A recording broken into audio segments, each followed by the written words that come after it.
as per our routine, আমাদের যে নির্ধারিত যে রুটিন আছে সেই রুটিন অনুযায়ী আজকে রাতের যে ক্লাসটা আমাদের সেই ক্লাসটা হওয়ার কথা ছিল তিনটে সাবজেক্ট নিয়ে। তা একই দিনে তিনটে সাবজেক্ট পড়ানো যাবে না, অল্টারনেট করে নিতে হবে। তা আমরা যে তিনটে সাবজেক্ট ছিল সেটা হচ্ছে homeopathic philosophy, organon of medicine, আর হচ্ছে ক্রনিক ডিজিজ। তা আমরা অ্যালোপ্যাথরা বা আদার্স প্যাথিতে যে চিকিৎসাটা করা হয় সেটা হচ্ছে তারা মূলত যে সিস্টেমে চিকিৎসাটা করে সেটা হচ্ছে বিসদৃশ পদ্ধতিতে, অর্থাৎ অ্যালোপ্যাথি পদ্ধতিতে। অ্যালোপ্যাথি কেন বলা হয়? অ্যালোস কথা মানে হচ্ছে ডিসিমিলার, প্যাথোস মিন সাফারিং। ডিসিমিলার পদ্ধতিতে যে চিকিৎসাটা করা হয় তাকে বলা হয় অ্যালোপ্যাথি। এবার হচ্ছে আমাদের তথাকথিত কিছু হোমিওপ্যাথ চিকিৎসকরা আছে, তারাও কিন্তু ডিসিমিলার পদ্ধতিতে চিকিৎসা করে। সিমিলার পদ্ধতিটা কি? যার বাংলা অর্থ হচ্ছে সদৃশ বিধান, অর্থাৎ ডিজিজ কিউর দ্য ডিজিজ, অর্থাৎ সদৃশ বিধান, অর্থাৎ কোনো একটা রোগ হলে সেই রোগটা নিরাময় করার জন্য যে পদ্ধতিটা অবলম্বন করা হয় সেটা হচ্ছে তার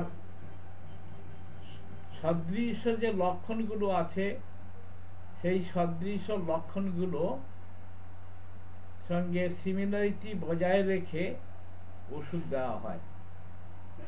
এবার হচ্ছে হোমিওপ্যাথি কিছু চিকিৎসকরা তারাও কিন্তু এই ডিসিমিলার পদ্ধতিতে চিকিৎসাটা করে থাকে, অর্থাৎ এই রোগের এই ওষুধ, এই রোগের এই ওষুধ।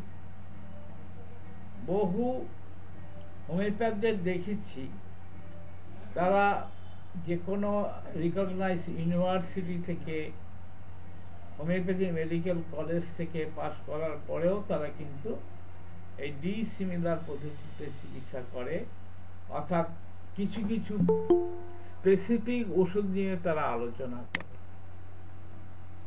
অর্থাৎ কোনো একটা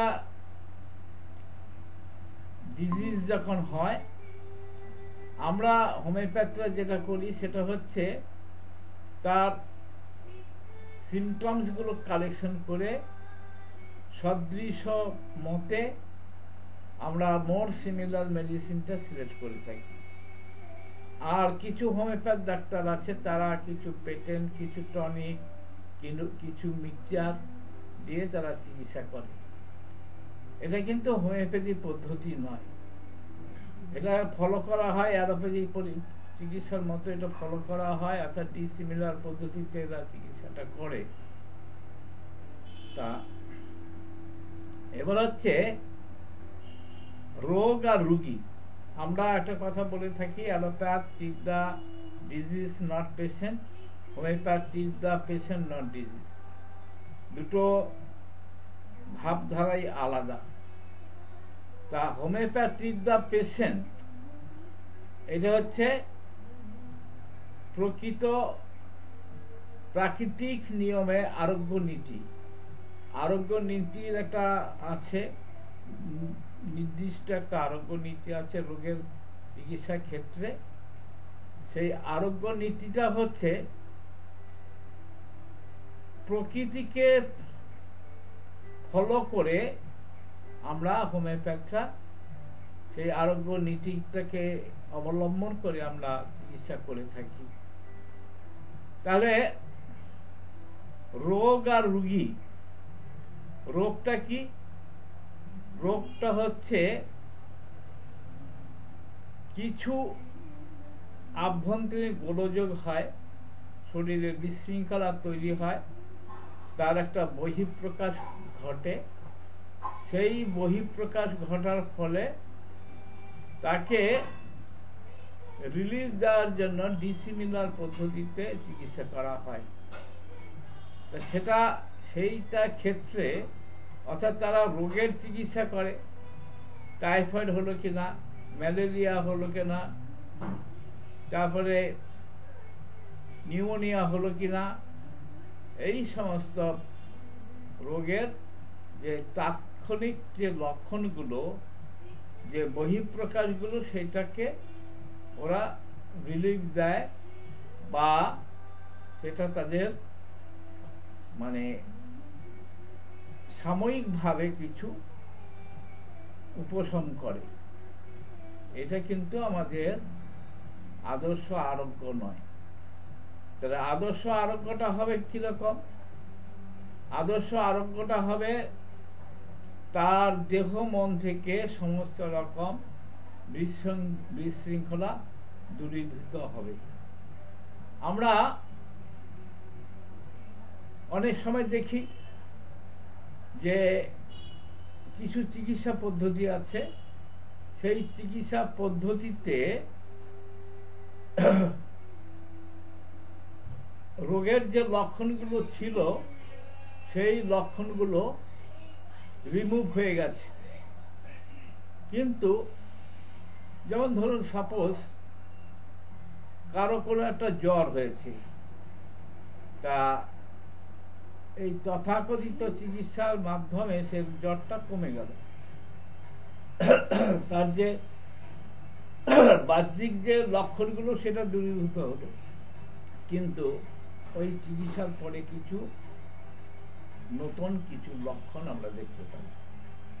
যেমন এই রোগগুলো রিমুভ হওয়ার পরে দেখা গেল কারো হেডেক হচ্ছে, কারো নসিয়া হচ্ছে, কারো ভমিটিং হচ্ছে, হ্যাঁ, লস অফ অ্যাপিটাইট হচ্ছে, ওয়েট লস হচ্ছে, এই সমস্যাগুলো হলো। আমরা ভাবলাম যে রোগটা বোধহয় আরোগ্য হলো, কিন্তু আরোগ্য হওয়ার পরিবর্তে আরো নতুন নতুন কিছু লক্ষণ নিয়ে এলো। কিন্তু আদর্শ আরোগ্যের ক্ষেত্রে কিন্তু এটা হওয়ার কথা ছিল না। যেমন ধরুন কোন একটি অ্যাবনর্মাল গ্রোথ হলো, তাহলে শল্য চিকিৎসকরা কি করলেন? সেই অ্যাবনর্মাল গ্রোথটাকে কেটে বাদ দিলেন। আমরা অ্যাপেন্ডিসাইটিসের অপারেশন জানি, আমরা গল ব্লাডারের অপারেশন জানি, প্রোস্টেট গ্ল্যান্ডের অপারেশন জানি, বহু রকম চিকিৎসা আছে, অপারেশন করে রিমুভ করা হলো। তাহলে কি রোগটা সারলো? তা রোগটা হলো কি জন্য? প্রাকৃতিক নিয়মে রোগটা হয়েছে, অর্থাৎ আমার দেহ মন যে পরিচালনা করে যে শক্তি, সেই শক্তিটার নাম হচ্ছে ভাইটাল ফোর্স, জীবনী শক্তি। এই জীবনী শক্তি আমরা আমাদের প্রকৃতির নিয়মে এই জীবনী শক্তি সুশৃঙ্খল ভাবে চলে।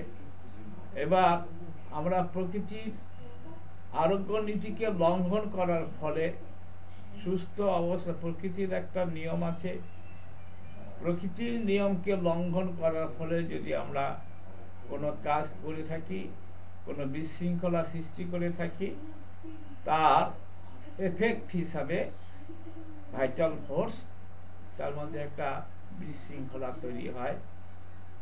এবার হচ্ছে তাহলে ভাইটাল ফোর্স যদি সুশৃঙ্খল ভাবে নির্মল ভাবে কাজ করতে না পারে, তাহলে তার দেহের মধ্যে ফাংশনিং ডিসঅর্ডার শুরু হয়। এই ফাংশনিং ডিসঅর্ডারের ফলে কি হচ্ছে? বিভিন্ন রকম রোগ হয়। আমরা এই যে অ্যাবনর্মাল গ্রোথ, যাকে আমরা টিউমার বলি, বা আদার যে সমস্ত গ্রোথ বা অন্যান্য কিছু ডিস্ট্রাকটিভ অবস্থা তৈরি হয়, যেটা অপারেটিভ সিস্টেম ছাড়া হবে না, সেইগুলো কিন্তু এই ভাইটাল ফোর্সের ডিরেজমেন্টের জন্য হচ্ছে। তা ভাইটাল ফোর্সের ডিরেজমেন্টের জন্য হওয়ার ফলে কি হচ্ছে, আমরা যে কোনো একটা টিউমার, ছেলেদের ক্ষেত্রে হোক মেয়েদের ক্ষেত্রে হোক, এক্সটার্নালি টিউমার হোক, ইন্টারনালি অর্গানিক টিউমার হোক, সিস্ট হোক, এই সমস্তগুলো যখন অপারেশন করা হয়, কিংবা গল ব্লাডার স্টোন হয়, ইউরিনাল ব্লাডার স্টোন হয়, কিডনিতে স্টোন হয়, এই সমস্তগুলো আমরা অপারেশনের সাহায্যে রিমুভ করি। তাহলে যে এইটা হওয়ার ফলে, এই অপারেশন করার পরে তার যে হওয়ার যে কারণটা ছিল, সেই কারণটা কিন্তু দূরীভূত হয়নি। আমরা বহু অপারেশনের ক্ষেত্রে দেখেছি, অপারেশন আফটার অপারেশন তারপরে কিছুদিন বাদে আবার নতুন করে দেখা যায়। আমার নিজের জানাশোনা অনেক আছে, পোস্টেট গ্ল্যান্ডের অপারেশন হয়েছে, গল ব্লাডারের অপারেশন হয়েছে, তারপরে সিস্ট অপারেশন হয়েছে। এই সমস্ত অপারেশনগুলো করার পরে কিছুদিন ভালো থাকে, তারপরে আবার নতুন করে সেখানে হয়, আবার নতুন নতুন রোগ তৈরি হয়। তাহলে এটা আদর্শ আরোগ্যটা হলো না, আইডিয়াল কিউরটা কিন্তু হলো না, প্রাকৃতিক নিয়মে আরোগ্যটা হলো না।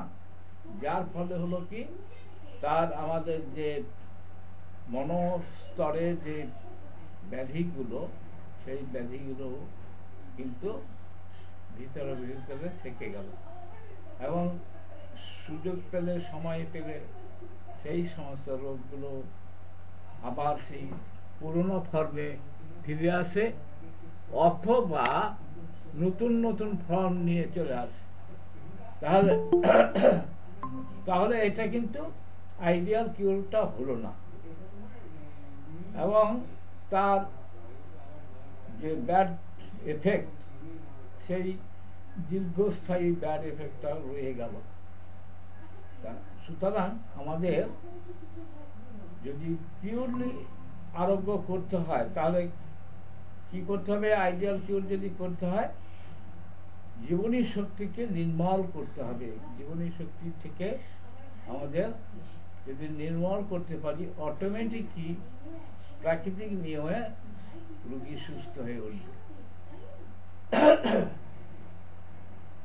প্রাকৃতিক নিয়মে সুস্থ হয়ে উঠবে, তার মানে আমরা যেটা বরাবর বলে আসছি, আমরা কিন্তু রোগের চিকিৎসা করি না, রোগীর চিকিৎসা করি। তাহলে রোগীটা কে? আমরা যখন বলি এটা আমার হাত, এটা আমার পা, এটা আমার চোখ, এটা আমার নাক, এটা আমার মাথা, এটা আমার হৃৎপিণ্ড, এটা আমার ইউরিনাল ব্লাডার, তাহলে এটা যখন বলি, তাহলে আমার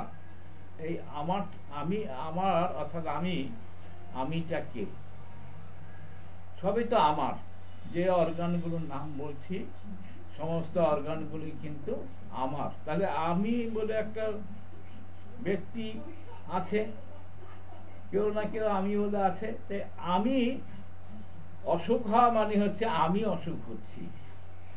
আমি মানে হচ্ছে আমার ভাইটাল ফোর্স, একটা অদৃশ্য শক্তি, জীবনী শক্তি, সেই জীবনী শক্তি অসুস্থ হয়েছে। তাহলে আমাদের প্রথম কাজ হচ্ছে সেই জীবনী শক্তিকে সুস্থ করা।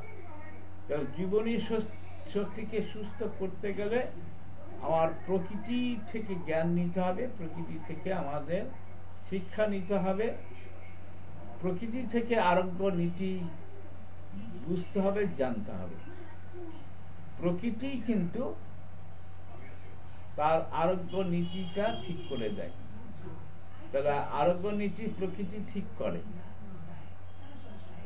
সুতরাং সেই প্রকৃতি থেকে আমাদের আরোগ্য নীতিটা শিক্ষা নিয়ে আমাদের প্রয়োগ করতে হবে। আমরা বলে থাকি স্যামুয়েল হ্যানিম্যান হোমিওপ্যাথি আবিষ্কর্তা, তা আমরা বলবো যে না, স্যামুয়েল হ্যানিম্যান এটাকে মানে পথ প্রদর্শন করেছে, কিন্তু হাজার হাজার বছর আগে, লক্ষ লক্ষ বছর আগে প্রকৃতির একটা নিয়ম ছিল, প্রকৃতির একটা আরোগ্য নীতি আছে। যেমন আপনারা বলতে পারেন, কারো যদি হাত কেটে যায়, কারো যদি পা ভেঙে যায়, আমরা দেখেছি স্বাভাবিক নিয়মে ওষুধপত্র না খেলেও কিন্তু সেটা রিপেয়ার হয়। তাহলে এই রিপেয়ারটা কে করলো? এই রিপেয়ারটা করলো প্রকৃতি। অর্থাৎ প্রকৃতির যে আরোগ্য নীতি আছে, সেই আরোগ্য নীতি অনুযায়ী এই রিপেয়ারটা হয়েছে। অনেকে বলে আমরা হোমিওপ্যাথি বিশ্বাস করি না। তা হোমিওপ্যাথি বিশ্বাস, যে কোনো বিষয়ে বিশ্বাস অবিশ্বাস তখনই হবে যখন সেই বিদ্যা সম্বন্ধে আমাদের কিছু জ্ঞান থাকবে। আমি হোমিওপ্যাথি সম্বন্ধে কিছুই জানি না, তার আরোগ্য নীতি জানি না, সুতরাং আমি বলে দিলাম যে আমি হোমিওপ্যাথি বিশ্বাস করি না। তা এই বিশ্বাস অবিশ্বাস এই জিনিসটা আমাকে বুঝতে হবে, জানতে হবে, সে সম্বন্ধে ধারণা সৃষ্টি করতে হবে। হোমিওপ্যাথির বিরুদ্ধে অনেক ষড়যন্ত্র হয়েছে, বহুবার হ্যানিম্যানকে মেরে ফেলার চক্রান্ত হয়েছিল, বহুবার হোমিওপ্যাথিকে জগৎ থেকে নস্যাৎ করার জন্য পরিকল্পনা হয়েছিল, কিন্তু যা চিরন্তন সত্য তা চিরদিনই থাকবে। কারণ এটা কোনো অবৈজ্ঞানিক পদ্ধতি নয়, এটা চিরন্তন সত্য, অর্থাৎ ইউনিভার্সাল ট্রুথ। যা ইউনিভার্সাল ট্রুথ সেটা আগেও ছিল, বর্তমানে আছে, ভবিষ্যতে থাকবে। কিছু কিছু হোমিওপ্যাথি নামধারী কিছু তথাকথিত বিজ্ঞানী বলা যাবে, তারা হোমিওপ্যাথি কিছু নতুন স্টাইল তৈরি করছে। অর্থাৎ তাদের বক্তব্য হচ্ছে যে সমস্ত সায়েন্সের কিছু অগ্রগতি হয়, তার গবেষণা হয়, তার নতুন নতুন পদ্ধতি আবিষ্কার হয়। আমরা বলবো যা বিজ্ঞান তা ইউনিভার্সাল ট্রুথ, যা বিজ্ঞান নয় তারই পরিবর্তন হয়। হোমিওপ্যাথি শাশ্বত সত্য, হোমিওপ্যাথি চিরবিজ্ঞান, এর বিজ্ঞানে কখনো কোনো পরিবর্তন হয় না, তার নতুন করে কিছু আবিষ্কার হয় না। হ্যানিম্যান যে বিজ্ঞানের জন্ম দিয়েছেন, সেই বিজ্ঞান হচ্ছে ইউনিভার্সাল ট্রুথ। আমরা যে ওষুধটা স্যামুয়েল হ্যানিম্যান প্রথম যে সিনকোনা বলে যে ওষুধটা আবিষ্কার করেছিলেন, সেই সিনকোনা বার্গ থেকে যে চায়না বা সিনকোনা তৈরি হয়েছে, সেটা বহু বছর আগে হ্যানিম্যান তার হেলদি হিউম্যান বিইং এর উপরে প্রুভিং করেছিলেন। তার যে সাইন সিমটমস গুলো, তার যে অ্যাগ্রাভেশন অ্যামিলিয়েশন, তার যে টাইম, অ্যাগ্রাভেশনের টাইম, অ্যামিলিয়েশনের টাইম, যে টাইমগুলো ফিক্স করা ছিল, সেগুলো বহু বছর আগেও যেমন ছিল আজও তেমনই আছে, এর পরিবর্তন কিছু হবে না।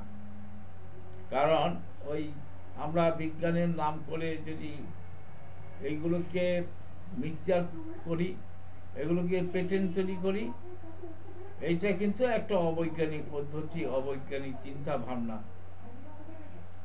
যেটা বিজ্ঞান সেটা হচ্ছে শাশ্বত সত্য, চিরন্তন সত্য। আমরা জানি প্রকৃতিতে বহু কিছু হয়,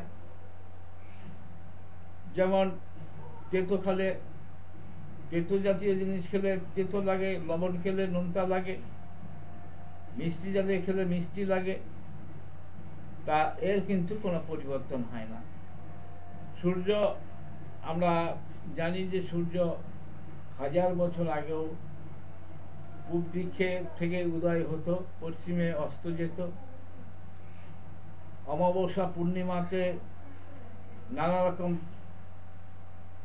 অবস্থা তৈরি হয়। তাহলে 1000 বছর আগেও যা ছিল, বর্তমানে তাই আছে, 1000 বছর পরেও তাই থাকবে। তেমনি হোমিওপ্যাথি একটা বিজ্ঞান, যেটা ইউনিভার্সাল ট্রুথ, তা আগেও যা ছিল বর্তমানে তাই থাকবে, ভবিষ্যতে তাই থাকবে। তাহলে এখানে যেটা আমরা দেখতে পাচ্ছি যে আমাদের যে পদ্ধতি, অর্থাৎ রোগ সৃষ্টি হয় কেন? রোগ সৃষ্টি হয় প্রকৃতির যে আরোগ্য নীতি আছে সেই আরোগ্য নীতিকে লঙ্ঘন করার ফলে। আর আরোগ্য হয় প্রকৃতির আরোগ্য নীতিকে অনুসরণ করে। তাহলে প্রকৃতির নিয়মেই কিন্তু হোমিওপ্যাথি চলে। তা এখন ব্যাপার হচ্ছে যে আমরা তাহলে রোগ কাকে বলছি? রোগ বলছি যে প্রকৃতির নিয়মকে লঙ্ঘন করার ফলে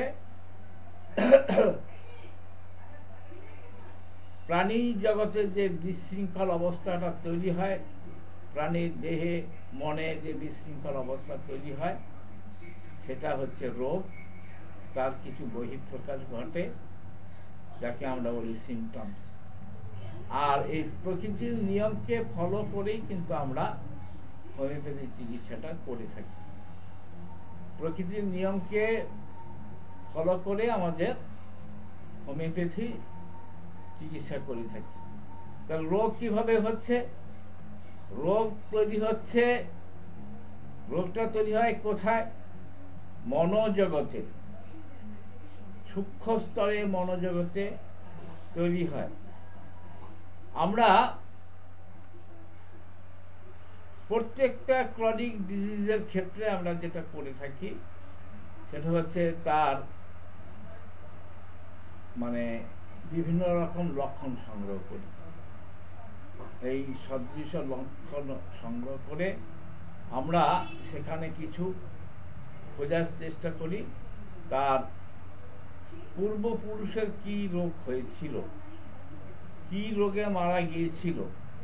পূর্বপুরুষ বলতে আমরা দুটো সাইড ভাবি, দুটো সাইড নিয়ে আলোচনা করি। একটা হচ্ছে প্যাটার্নাল সাইড, একটা ম্যাটার্নাল সাইড। তাহলে এই যে পূর্বপুরুষের ইতিহাস খুঁজি কেন? ইতিহাস খুঁজি সেটা হচ্ছে হ্যারিডিটি অনুযায়ী কিছু রোগ হয়, বংশগত কিছু রোগ হয়।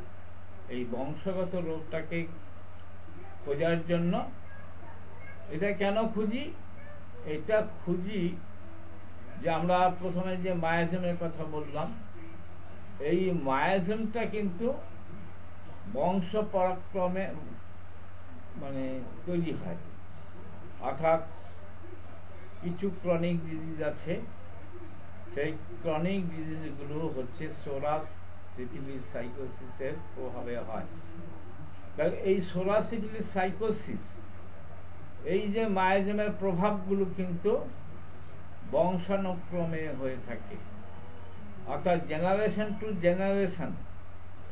আমরা অনেক সময় তামাশা করে বলি কোন ক্রনিক রোগের ক্ষেত্রে, যেমন ধরুন কারো সিফিলিস হয়েছে, সিফিলিসের অনেকগুলো পর্যায় থাকে। সেই পর্যায়ে আমরা তার যে ব্যাড এফেক্ট, সেই এফেক্ট অনুযায়ী কিছু রোগ হয়। রোগ হওয়ার ফলে আমরা তখন বলি যে রুগী হয়তো বললো আমায় 10 বছর যাবৎ ভুগছি, কেউ বললো 15 বছর যাবৎ ভুগছি। আমরা একটু হাস্য করে কৌতুক করে বলি এটা তোমার 15 বছর নয়, 150 বছরের পুরনো ব্যাধি। অর্থাৎ যে রোগীটার বয়স 20 বছর তাকে বলছি 150 বছরের পুরনো রোগ। তা এর মধ্যে কি যৌক্তিকতা আছে? যৌক্তিকতাটা হচ্ছে এই যে এইটা তার অর্জিত নয়, তার অর্জিত নয়, এটা তার পূর্বপুরুষ থেকে এসছে, জেনারেশন টু জেনারেশন। তাহলে বহু বছর ধরে তার মধ্যে এটা প্রভাব বিস্তার করে এসে তার এফেক্ট হিসাবে আমরা এই রোগটা দেখতে পাই। তাহলে একজনের পেটে টিউমার হয়েছে কিংবা গল ব্লাডারের সিস্ট হয়েছে, তাহলে এইটা কিভাবে হলো? এইটা হলো যে তার জেনেটিক কারণেও হতে পারে, অর্জিত কারণে হতে পারে, তার প্রকৃতির নিয়মকে উপেক্ষা করে সে বিশৃঙ্খল জীবনযাপন করেছে, সেটা ভাইটাল ফোর্স, তার ফলে কি হয়েছে, ভাইটাল ফোর্সের মধ্যে একটা প্রভাব পড়েছে। সেই ভাইটাল ফোর্সের প্রভাব হওয়ার ফলে তার মধ্যে দেহের মধ্যে সেই গঠনগুলো ঠিক মতো হয়নি। আমরা জানি আমরা আমাদের দেহে রক্ত আছে, রস আছে, তারপরে সেই সঙ্গে বিভিন্ন রকম জুস আছে বা বিভিন্ন রকম সিক্রেশন হওয়ার মতো জিনিস আছে, বীর্য আছে। তা এই যে ব্যাপারগুলো, এর মধ্যে কিছু ডিরেজমেন্টটা হয়েছে। কারণটা হচ্ছে ভাইটাল ফোর্স বিশৃঙ্খল অবস্থায় আছে, সেই জন্য সে সুশৃঙ্খল ভাবে কিছু তৈরি করতে পারছে না। তার ফরমেশনটা, তার গঠনগুলো কুগঠন বা খারাপ গঠন অথবা অ্যাবনর্মাল গ্রোথ, এই সমস্তগুলো রয়েছে। তাহলে রোগের মূল উৎসটা হচ্ছে মনস্তরে, যেটা ভাইটাল ফোর্স বহন করে, সেই মনস্তরে। এই মনস্তরের থেকে তার কিছু বহিঃপ্রকাশ ঘটে। সেই বহিঃপ্রকাশগুলো আমরা ফাইন্ডিং করি বিভিন্ন রকম প্যাথোলজিক্যাল ল্যাবরেটরি ফাইন্ডিংসের মাধ্যমে, যেগুলো আমরা এই যে বহিঃপ্রকাশ ঘটলো সেটা দেখতে পাই। কিন্তু আসলে রুগীটা হচ্ছে মনস্তরের থেকে শুরু। আর যার জন্য আমরা বলি এই মনস্তরে মানে সেন্ট্রাল থেকে, আর তার প্রবাহমান অবস্থাটা হচ্ছে মনস্তর থেকে দেহস্তরে, অর্থাৎ সেন্ট্রাল টু পেরিফেরি। তার প্রভাবটা হচ্ছে সেন্ট্রাল টু পেরিফেরি, অর্থাৎ কেন্দ্র থেকে পরিধি। রোগের উৎস, রোগের প্রবাহ কেন্দ্র থেকে পরিধিতে যায়।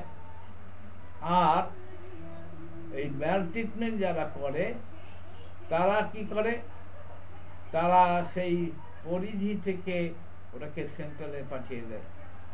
রুগী ভাবলো আমার রোগ সেরে গেল। কোন স্কিন ডিজিজ, কোন এক্সিমার দাগ, তারা কি করে, হোমিওপ্যাথরাও করে, কিছু কিছু হোমিওপ্যাথরাও করে, তারা মলম দেয়, তারা লোশন দেয়, তারা ইঞ্জেকশন দেয়। এই সমস্ত দিয়ে কি করছে, সে যেটা রোগের একটা ধর্ম আছে, তার গতি হবে সেন্ট্রাল টু পেরিফেরি। সে এক্সটার্নালি চিকিৎসা করে সেটা তার বাইরে থেকে ভিতরের দিকে পাঠিয়ে দেয়, সাপ্রেসড হয়ে যায়। সাপ্রেসড হয়ে গেলে যেটা হয়, সেটা সাময়িক চাপা দেওয়া থাকে, যাকে আমরা বলি চাপা দেওয়া চিকিৎসা। এই চাপা দেওয়ার ফলে কিছুদিন বন্ধ থাকলে আবার পরবর্তীকালে আরো ভয়ঙ্কর অবস্থায় এসে প্রকাশিত হবে। তাহলে এরা যে ওই ম্যাল ট্রিটমেন্ট, হোমিওপ্যাথ ম্যাল ট্রিটমেন্ট এবং অ্যালোপ্যাথি ট্রিটমেন্টের ফলে যেটা হয়, সেটা হচ্ছে পরিধি থেকে তারা কেন্দ্রের দিকে পাঠিয়ে দেয়। তার ফলে কি হচ্ছে, সাপ্রেসড হয়ে যাচ্ছে। এই সাপ্রেসড হয়ে যাওয়ার ফলে যেটা হচ্ছে, চাপা থেকে পরবর্তী সময়ে একটা ভয়ঙ্কর অবস্থার সৃষ্টি হয়। আমরা বিশেষ করে স্কিন ডিজিজের ক্ষেত্রে যেটা দেখেছি, বিভিন্ন দীর্ঘদিনের অভিজ্ঞতার ফলে যেটা আমরা জানতে পেরেছি, সেটা হচ্ছে হাঁপানি। বহু লোককে দেখবেন হাঁপানিতে কষ্ট পায়। তাহলে হাঁপানিটা দুটো ভাবে আসে, একটা হচ্ছে বংশগত কারণে হয়, আরেকটা কারণ হচ্ছে তার যদি কোনো কারণে স্কিন ডিজিজ হয়, সেই স্কিন ডিজিজটা যদি এক্সটার্নালি কোনো লোশন মলম দিয়ে সাপ্রেস করা হয় কিংবা কোনো ইঞ্জেকশন দিয়ে যদি সাপ্রেস করা হয়, সেটা লাংসের উপরে গিয়ে এফেক্ট করে এবং পরবর্তীকালে যে এই যে মানে লাংসের উপরে প্রভাব সৃষ্টি করে, সেখানে একটা অ্যাজমাটিক টেন্ডেন্সি তৈরি করে, শ্বাসকষ্ট হয়, সাফোকেশন হয়, হাঁপানির মতো টান হয়। এগুলো হচ্ছে আমাদের মানে ম্যালট্রিটমেন্ট বা সাপ্রেশনের রেজাল্ট। যারা আমরা যদি এই হাঁপানি রোগীর চিকিৎসা করি, আমরা কেস হিস্ট্রি নিলে দেখতে পাবো যে হয় তার ছিল কিংবা তার পূর্বপুরুষের স্কিন ডিজিজ ছিল, এবং সেই স্কিন ডিজিজটা তারা ম্যালট্রিটমেন্ট করে সেটা সাপ্রেশন করেছে, সাপ্রেশন করার ফলে এই বর্তমান অবস্থাটা তৈরি হয়েছে। তাহলে আমাদের চিকিৎসা, হাঁপানির চিকিৎসা করার সময় আমরা যেটা করব, তার কেস হিস্ট্রি থেকে আমরা অবশ্যই কোনো suppression of the skin disease এই হিস্ট্রিটা পাবো। এই হিস্ট্রি পেলে আমরা যেটা করব সেটা হচ্ছে তাকে বাইরে বের করার জন্য, দেওয়ার জন্য চেষ্টা করব।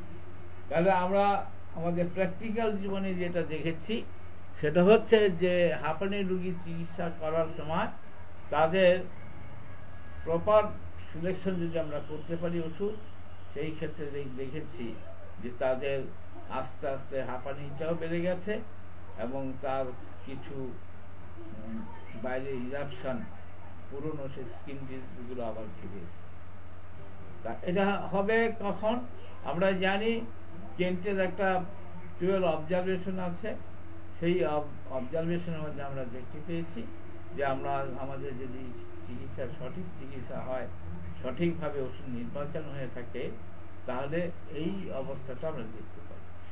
তাহলে সেই ক্ষেত্রে যারা হোমিওপ্যাথি সম্বন্ধে জানে না, তারা কিন্তু তখন ভয়ে অন্য প্যাথিতে চলে যাবে। তারা ভয়ে হয় অ্যালোপ্যাথির কাছে যাবে বা অন্য কোনো চিকিৎসকের কাছে যাবে যারা সাপ্রেশন করে, যারা ওটাকে সাপ্রেশন করে দিতে পারে।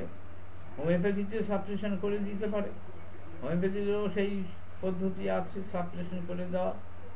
সাপ্রেশন করে দিলে তারা কিন্তু আর আপনার কাছে থাকবে না, তারা অন্যত্র চলে যাবে।